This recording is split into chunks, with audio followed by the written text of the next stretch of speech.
ഒരു full day കറക്കത്തിൻ്റെ കഥയായിട്ടെന്ന് പറയാൻ പോണത്. ഇപ്പം ഞാൻ ഈ പോയിക്കൊണ്ടിരിക്കുന്നത് എൻ്റെ ഫ്രണ്ടിൻ്റെ ഹൗസ് വാമിംഗ് ആണ്. കോളേജിന് ശേഷം, അതായത് മോർ ദാൻ 8 years ഞാൻ ഇന്നാണ് അവളെ കാണാൻ പോകുന്നത്. ഇതാണ് അർഷി. ഹൗസ് വാമിംഗ് ആയതുകൊണ്ട് നമുക്ക് വീടൊന്ന് ചുറ്റിക്കാണാം. അപ്പോൾ ക്യൂട്ടായിട്ടുള്ള ഫാമിലി ഫോട്ടോ തന്നെ തുടങ്ങാമെന്ന് വിചാരിച്ചു. സ്റ്റെപ്പിൽ വെള്ളം വീണടക്കുന്നുണ്ടായിരുന്നു കേട്ടോ. അതാണ് അൻകുട്ടൻ ശ്രദ്ധിക്കണേ എന്ന് പറഞ്ഞ് കാണിക്കണേ. ഇനി നമ്മൾ മീറ്റ് ചെയ്യാൻ പോകുന്നത് സബ, അർഷിയുടെ മോളാണ്.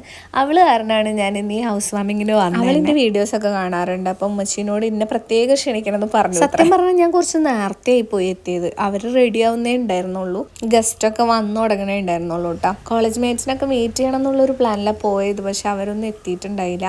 എനിക്ക് നേരത്തെ ഇറങ്ങേണ്ട ആവശ്യമുണ്ടായിരുന്നു, കാരണം ഇത് കഴിഞ്ഞിട്ട് വേണം ഡാൻസിന് പോകാൻ. അവിടുന്ന് പിന്നെ കുറച്ച് ഫോട്ടോസൊക്കെ എടുത്ത് കുട്ടിപ്പട്ടാളങ്ങളായിട്ടൊക്കെ ഫോട്ടോ എടുത്ത് നേരെ ഫുഡ് കഴിക്കാൻ വേണ്ടിയിട്ടാണ് കേട്ടോ പോയത്. ബിരിയാണി എന്ന് പറഞ്ഞാൽ എനിക്ക് എപ്പോഴും ക്രേസാണ് ഗൈസ്. അതുകൊണ്ട് ഞാൻ നല്ല മാക്കനടിച്ചിട്ടുണ്ടായിരുന്നു. അൻകുട്ടനും ഒട്ടും മോശമൊന്നും അല്ലായിരുന്നു കേട്ടോ.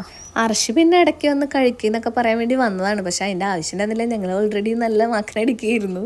ബിരിയാണി കഴിച്ച ക്ഷീണം മാറ്റാൻ കുറച്ച് നേരം അവിടെ സ്പെൻഡ് ചെയ്തിട്ട് ഞങ്ങൾ ഇറങ്ങി കേട്ടോ. ഫ്രണ്ട്സിനൊന്നും മീറ്റ് ചെയ്യാൻ നിന്നില്ല. അവിടുന്ന് ബസ് വേഗം കിട്ടിട്ടോ. ഈ പള്ളി നോക്ക്, നല്ല ഭംഗിയുണ്ടല്ലേ കാണാൻ. അനിക്കുട്ടന് ഡാൻസിന് വരാൻ താല്പര്യമില്ല, അവന് ബോറടിക്കുന്നു. അപ്പോൾ ഇവനെ യദുവിൻ്റെ അടുത്ത് ഏൽപ്പിച്ചിട്ട് വേണം എനിക്ക് പോകാൻ. സ്റ്റോപ്പിൽ ഇറങ്ങിയിട്ട് യദുവിനെ വെയിറ്റ് ചെയ്യാൻ. അനിക്കുട്ടൻ്റെ ചുണ്ടിലൊരു മുറിവുണ്ട് കേട്ടോ. അതാണ് അവന് ചിരിക്കാനൊന്നും വയ്യ. ഡാൻസിന് പോയിട്ടുള്ള വീഡിയോ ഒന്നും ഞാൻ എടുക്കാൻ മറന്നുപോയി ഗൈസ്. അപ്പോൾ ഡാൻസ് ഒക്കെ കഴിഞ്ഞ് തളർന്ന് ക്ഷീണിച്ച് ഞാൻ എൻ്റെ വീട്ടിലേക്ക് കയറി. ചെരുപ്പൂരി വീട്ടിൽ കയറാൻ നോക്കുമ്പോഴേക്കും അച്ഛൻ പറഞ്ഞു, വാ കാറിൽ കയറി നമുക്ക് അതളൂർ പോയിട്ട് വരാമെന്ന്, അച്ഛമ്മയുടെ വീട്ടിൽ. അപ്പോൾ പിന്നെ നേരെ അങ്ങോട്ട് വിട്ടു. യദുവിനെ അച്ഛൻ വിളിച്ചിട്ടുണ്ടായിരുന്നു കേട്ടോ. അപ്പോൾ ഞങ്ങളെല്ലാവരും കൂടി അതളൂർ. അവിടെ നിന്നും വീഡിയോ എടുക്കാൻ ഞാൻ മറന്നു എന്നുള്ളതാണ് സത്യം. അങ്ങനെ നൈറ്റിൽ ഞങ്ങൾ തിരിച്ചിങ്ങോട്ട് പോകുന്നു വീട്ടിലേക്ക്.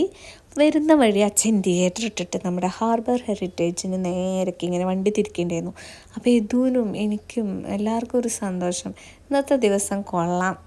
ബട്ടർ അൽഫാം ഇതുവരെ കഴിച്ചിട്ടില്ലാത്തതുകൊണ്ട് ഞങ്ങൾ അതാണ് പറഞ്ഞത്. അച്ഛൻ ചിക്കൻ ഫ്രൈഡ് റൈസും കൂട്ടത്തിൽ വെജിറ്റേറിയനായ അമ്മ എഗ് ന്യൂഡിൽസുമാണ് പറഞ്ഞത്. അങ്ങനെ എല്ലാവരും പരസ്പരം ഒരു മൈൻഡും ഇല്ലാതെ നല്ല മാക്കനടിയായിരുന്നു ഗൈസ്. എല്ലാം കഴിച്ചു കഴിഞ്ഞപ്പോൾ പിന്നെ അവസ്ഥ ഇതാണ്. അഞ്ജുവിൻ്റെ മുഖത്ത് കറക്റ്റ് എക്സ്പ്രഷൻ കിട്ടും ചെയ്തിട്ടാ. യദുവിന് പിന്നെ അവിടെ നിന്ന് ഒരടി അനങ്ങാൻ വയ്യാത്ത അവസ്ഥയെന്നാണ് കണ്ടിട്ട്. എല്ലാവർക്കും വീടെത്തിയിട്ടൊന്ന് കിടന്നാൽ മതി എന്നുള്ള അവസ്ഥയായി. പക്ഷെ അനിക്കുട്ടിന് നാളെ എക്സാമാണ് ഗൈസ്. അപ്പോൾ പോയിട്ട് വേണം പഠിപ്പിക്കാൻ. അപ്പം എനിക്ക് ആ ഒരു ക്ഷീണവും എൻ്റെ മുഖത്ത് കാണാം. അപ്പം ശരി, എന്നാൽ അടുത്ത വീഡിയോയിൽ കാണാം. ബൈ.